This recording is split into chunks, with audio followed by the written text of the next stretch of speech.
Hari ini bersama dengan beliau Ustadz Sigit Yulianto. Monggo Ustadz. Ya, nuwun. Assalamualaikum warahmatullahi wabarakatuh. Alhamdulillahirabbil alamin. Allahumma shalli ala nabiyyina Muhammadin wa ala alihi wa ashabihi ajma'in. Amma ba'd. Pemirsa yang dirahmati Allah Subhanahu wa taala, melanjutkan belajar kita dari kitab Nasaihul Ibad, masih di bab yang ketiga. Kita masuk pada kalimat nasihat yang ke-8 yang dinukilkan dari perkataan Utsman bin Affan radhiyallahu an. Wajadtu halawatal ibadah. Jadi ini tentang manisnya ibadah. Wajadtu halawatal ibadah. Aku dapati, aku temukan, aku rasakan manisnya ibadah fi arba'ati asya, dalam 4 hal. Ya, aku merasakan manisnya ibadah dalam 4 hal, kata Utsman bin Affan. Awwaluha, yang pertama adalah fi adai faraidillah. Ya, fi adai faraidillah. Yang pertama adalah menunaikan kewajiban-kewajiban Allah. Watsani, yang kedua, fi ijtinabi maharimillah, menjauhi larangan-larangan Allah. Watsalits, yang ketiga, fil amri bil ma'ruf ibtigha'a thawabillah. Yang ketiga adalah memerintahkan kepada yang ma'ruf, ya, pada kebaikan, ibtigha'a thawabillah, dengan mengharapkan pahala dari Allah. Warrabi, yang keempat, manisnya ibadah itu fin nahyi anil mungkar, dalam nahi mungkar, ya, menolak atau mencegah kemungkaran. Wal ittiqa min ghadabillah, agar bisa terhindar dari kemurkaan Allah. Pemirsa yang dirahmati Allah Subhanahu wa taala, berapa pelajaran di kalimat nasihat ini. Pertama, ya, ibadah itu akan terasa manis, nikmat, ya, membahagiakan. Dalam hal apa? Pertama, menunaikan kewajiban-kewajiban Allah. Karena ini merupakan amal yang paling dicintai oleh Allah Subhanahu wa taala dalam mendekatkan diri kita kepadanya.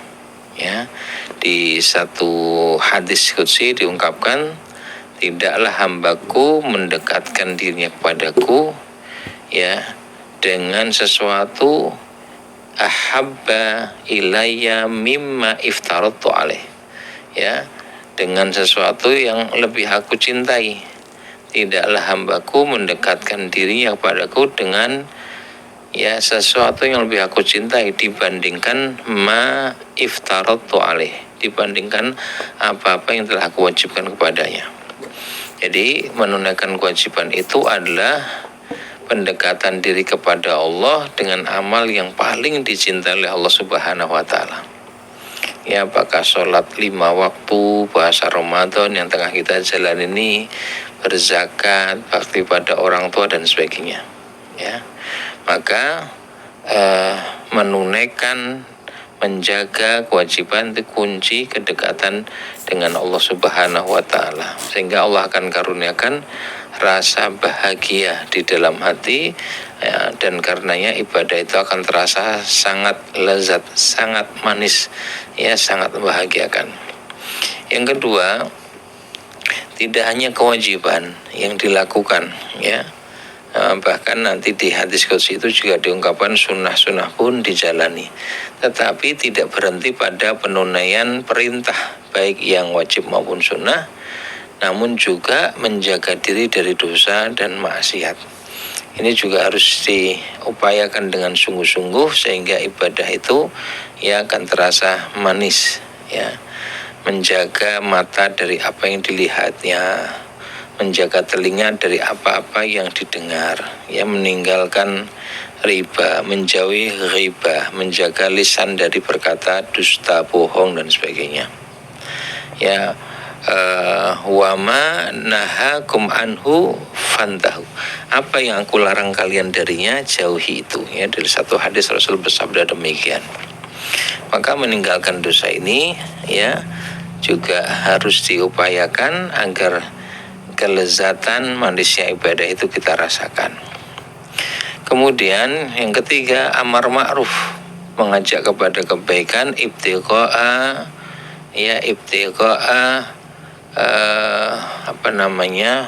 mardatillah, ya, di dalam ibtiqa'a thawabillah, dengan mengharapkan pahala dari Allah Subhanahu wa taala.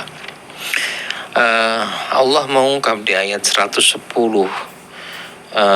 umat Nabi Muhammad SAW, ya, terlebih pada saat ayat itu diturunkan untuk para sahabat adalah umat yang terbaik, dan di antara karakternya sehingga menempati satu level terbaik itu adalah karena ta'muruna bil ma'ruf wa tanhaunal munkar, ya, kalian menyuruh pada yang ma'ruf dan mencegah dari yang mungkar.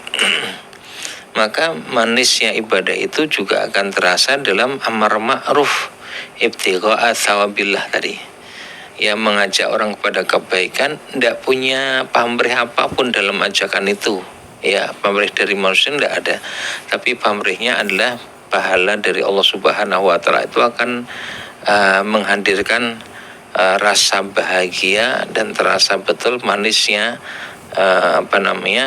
ajakan kebaikan itu, ya. Jadi akan terasa sangat manis mengajak kepada kebaikan itu tatkala tidak ada pamrih kecuali pamrih dari Allah Subhanahu wa taala saja. Ajak orang untuk bisa mengerjakan sholat, ya, ingatkan dengan cara yang baik, penuh dengan kasih sayang.